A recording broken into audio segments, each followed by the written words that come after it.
10,000 কমলো Indonesian R15B3 black colour বাইকটি। So এই বাইকটির বাজার মূল্য বর্তমান কত দাঁড়িয়েছে সেটা আমি বলে দিচ্ছি। কিছুদিন আগেও আমি যে প্রাইস বলেছি এখন এই প্রাইস থেকে আরও 10,000 টাকা কমে গেছে বাইকটির দাম। ইনশাল্লাহ ভবিষ্যতে আরও কমে যাবে আশা করি। তো বর্তমান দাম কত চলতেছে সেটা আজকের ভিডিওতে আমি বলে দিচ্ছি। ভিডিওটি প্রথম থেকে শেষ পর্যন্ত আপনারা ধৈর্য সহকারে দেখবেন, তাহলে বুঝতে পারবেন।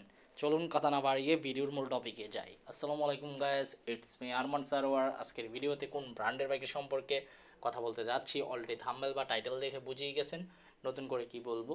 তবে এখনও পর্যন্ত যারা আরমান সারোয়ার ইউটিউব চ্যানেলটি সাবস্ক্রাইব করেন নাই তারা অবশ্যই আরমান সারোয়ার ইউটিউব চ্যানেলটি সাবস্ক্রাইব করে ফেলবেন।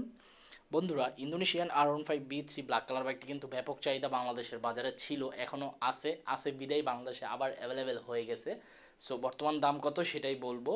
বাট এখন আপনারা এই প্রাইসে ইন্দোনেশিয়ান R15B3 বাইকটি ক্রয় না করে ইন্ডিয়ান R15B4 বা R15M ক্রয় করতে পারেন এই প্রাইসে আমি মনে করি। সো আপনাদের ইচ্ছা আপনারা আসলে ইন্দোনেশিয়ান R15B3 বাইকটি ক্রয় করবেন নাকি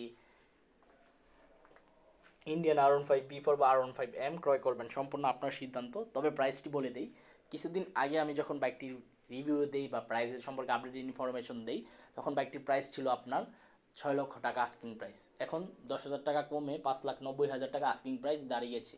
আসলে B3 বাইকের দাম এখন যে প্রাইস, এই প্রাইসে আসলে বাইকটি ক্রয় করা উচিত না আমি মনে করি।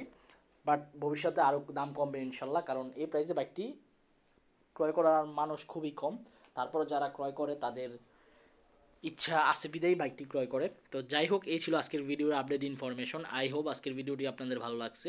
যদি আজকের ভিডিওটি ভালো লেগে থাকে তাহলে অবশ্যই লাইক বাটনে একটি লাইক দিয়ে দিবেন। দেখা হবে ইনশাল্লাহ পরবর্তী ভিডিওতে। সবাইকে অসংখ্য ধন্যবাদ ভিডিওটি প্রথম থেকে শেষ পর্যন্ত দেখার জন্য এবং আমাকে এভাবে সাপোর্ট করার জন্য। সবাই সুস্থ থাকবেন, ভালো থাকবেন এবং খুদা হাফেজ।